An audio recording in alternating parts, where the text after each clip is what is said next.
যে গতকাল আসলে একটি পত্রিকাতে একটি খবরকে কেন্দ্র করে সারা দেশব্যাপী কিন্তু একটি আলোচনা এই যে অসার এমডি তাসকিম এখানকে নিয়ে একটি আলোচনা সমালোচনা শুরু হয়ে গিয়েছিল। সেটি জানেন, আমি একটু মনে করিয়ে দিই সংবাদটি যে অসার এমডির যুক্তরাষ্ট্রে যেখানে তার পরিবারের সবাই বসবাস করেন সেখানে তার 14টি বাড়ি পাওয়া গেছে এবং এটি নিয়ে দুদকে কিন্তু দুটি অভিযোগ জমা পড়েছে। তো খুব স্বাভাবিকভাবে যার বিরুদ্ধে এই অভিযোগ তার বক্তব্য পাওয়ার জন্য কিন্তু কালকের থেকেই আমরা যারা সাংবাদিক ছিলাম তারা কিন্তু চেষ্টা করছিলাম তার সঙ্গে যোগাযোগ করার জন্য, আসলে এটা কতটা সত্য। তো তারপরে কিন্তু আমাদেরকে জানানো হয়েছিল যে আজকে 10টার সময় কিন্তু তিনি আমাদের সঙ্গে কথা বলবেন এবং সেই হিসাবেই তার পিএস এর সঙ্গে যোগাযোগ করে আমরা কিন্তু এখানে এসেছিলাম এবং আসার পরে আমাদেরকে জানেন যে এটি একটি সেবামূলক একটি প্রতিষ্ঠান।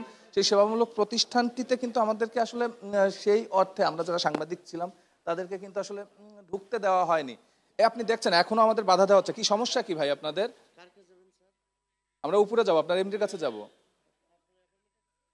এখানে আমরা এর আগেও ঢুকেছি, কোনো সমস্যা হয়নি। আপনি সমস্যা কি? না স্যার, আমি তো একটা নিরাপত্তা কর্মী, এটা দায়িত্ব পালন করি স্যার। আপনি আজকে চাকরিতে ঢুকেছেন, এর আগেও আপনি চাকরি করেছেন, আমরা সাংবাদিকরা এখানে এসেছি। জি স্যার, জি স্যার, জি স্যার। কোনো বাধা দেন আজকে কেমন স্পেশাল দিন? না স্যার, আমাদের অ্যাপার্টমেন্ট লাগবে। আপনাদের অ্যাপার্টমেন্ট থাকে স্যার, অবশ্যই আপনি দেখা করতে পারবেন স্যার।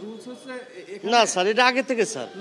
না স্যার, জি স্যার, সবসময় আসা যাওয়া করতে অভ্যস্ত। না জি স্যার, এটা আগেতে স্যার। এখানে আসতে এটা একটা সেবামূলক প্রতিষ্ঠান, এখানে গিয়ে কথা বলবে সাংবাদিক কেন, যে কোনো নাগরিকও এখানে আসতে পারে। জি স্যার। সেখানে আপনারা বারবার বাধা দিচ্ছেন কেন? আপনারা যখন সাধারণ মানুষ আছে তখন তো আপনি এভাবে এসে স্যার সবার ক্ষেত্রে স্যার, সবার ক্ষেত্রে স্যার। না সবার ক্ষেত্রে না জি স্যার, আপনি স্যার দেখেন, যেমন চাকরি করেন আমিও চাকরি করি, জি স্যার, পেশাগত দায়িত্ব পালন করতে আমরা বারংবার এখানে আসি।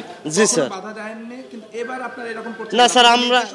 না স্যার, আমরা আপনার যদি অ্যাপার্টমেন্ট থাকে অবশ্যই যাবেন আমাদের বাইরে স্যার। আপনি দেখছেন যে আসলে অসার যে এমডি তাসকিম খান তিনি সংবাদ সম্মেলনটি ডাকার পরে তারপরে আমরা যখন এখানে এসেছি তিনি যে কোনো কারণে আমাদেরকে আসলে সেইভাবে ফেস করতে চাচ্ছেন না এবং তার কারণে তারা সিকিউরিটি গার্ড থেকে শুরু করে আমরা দেখেছি সকালে যে একদম হাতে গুনে গুনে তাদের হাতে লিস্ট ছিল, সেই লিস্ট দেখে 3-4টি মিডিয়াকে তারা ভেতরে ঢুকতে দিয়েছেন এবং হয়তোবা সেই মিডিয়াগুলোর সঙ্গে তাসকিম খানের সেই সম্পর্ক আছে বিধায় তিনি তাদের সঙ্গে কথা বলেছেন।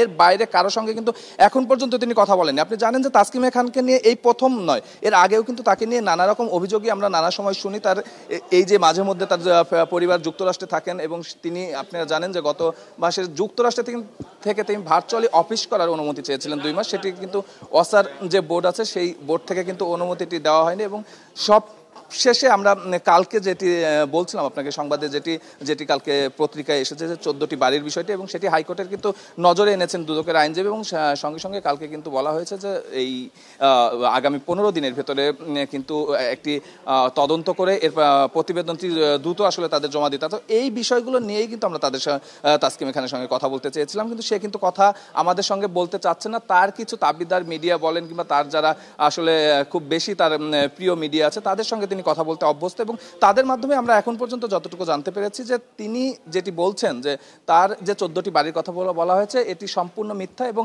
তার যুক্তরাষ্ট্রে শুধুমাত্র একটি বাড়ি আছে, সেটি তার নয়, তার ওয়াইফের একটি বাড়ি আছে এবং তার ওয়াইফ যুক্তরাষ্ট্রে একটি ভালো চাকরি করেন, সেই চাকরির সুবাদেই তার সেখানে বাড়ি করা। এবং তিনি এটিও বলেছেন যে বাংলাদেশে তার এখন পর্যন্ত কোনো সম্পত্তি নেই। কিন্তু আমরা কিন্তু জানি যে এই ঢাকাতে তার জন্য এই অসা থেকে কিন্তু বরাদ্দকৃত একটি বাড়ি কিন্তু গুলশানে আছে এবং সেই বাড়িতে এই 13 বছরে তিনি এ পর্যন্ত হাতে গোনা কালে ভাদ্রে যায়, যেটা বলা চলে যে তিনি মাঝে মাঝে যান, তিনি শ্বশুর বাড়িতে আসলে থাকেন এবং সেই বাড়ির যে ভাড়াটি তার বেতন থেকে কর্তন করা হয় 35,000 টাকা, কিন্তু সেই বাড়ির রক্ষণাবেক্ষণে কিন্তু প্রতি বছর খরচ করতে হচ্ছে 50 লাখ টাকা। তো এইভাবেই কিন্তু আসলে এই অসার এমডি তাসকিম খান চলছেন এবং অসাও চলছেন, নানা সময় দুদকে তার নামে অভিযোগ পড়ছেন।